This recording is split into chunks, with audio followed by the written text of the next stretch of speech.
Монгол төрийн далбааны түүхийг авч үзвэл бүр эртний явдлыг эргэн санах хэрэгтэй болно. Чингис хааны 9 цагаан түүх их таанч хар сүлтнээс эхэлсэн энэ түүх бидний үед өвлөгдөн эртлэн баггүй зовлон жаргалыг амссан. 13 дугаар зуун дэлхийн ертөнцийг 408 зохисыг сүр жавхланд орон хурааж 20 дугаар зууны эхэнд эрхчлөө тусгаар тогтнолын төлөө тэмцсэн боссон олон үрсийн хүсэл зорилгыг илэрхийлэл болж халуун эх орончдын цус нулимс дайсны сумд оногдож байсан гэд манай төрийн далбаа бидэнд ихийг өгүүлнэ.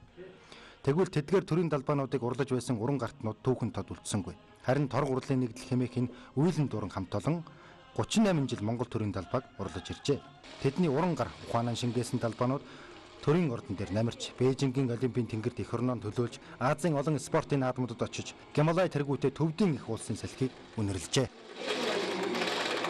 Манай ахмадууд одоо бидний багш болох ахмадууд маань 1960-аад оноос одоо урчуудын артил гэж яхад ой толгомрын дасаг, тугны дасаг гэдэг нэртэйгээр үйл ажиллагаа явуулж одоо бүхэл улс орныхаа хэмжээний туг далбаа хийдэг байсан. Ингээд 1973 оноос эхлээд урчуудын ивлийн хорооны харьяа хэвлэжин билүү өдөр ойдгол хатгамлын дасагт байхасаа л одоо байгууллагынхаа туг далбаа улсын хэмжээний туг далбаа хийдэг байсан.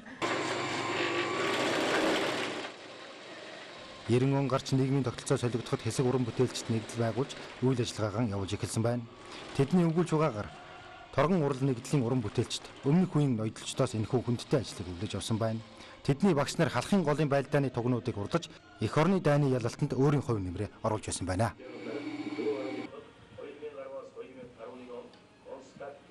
Би одоо 30 дахь жилдээ төрийн далбаагаа ойж.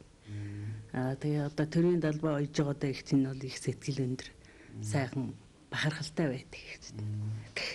Одоо манай энэ ойж байгаа төрийн далбаа бол одоо ер нь улс их орныхон аль аль сайхан баяр баясгалантай тийм сайхан үйл явдалд намирч байдагт нэг сэтгэл өндөр явдаг юм да бид бүгд бас.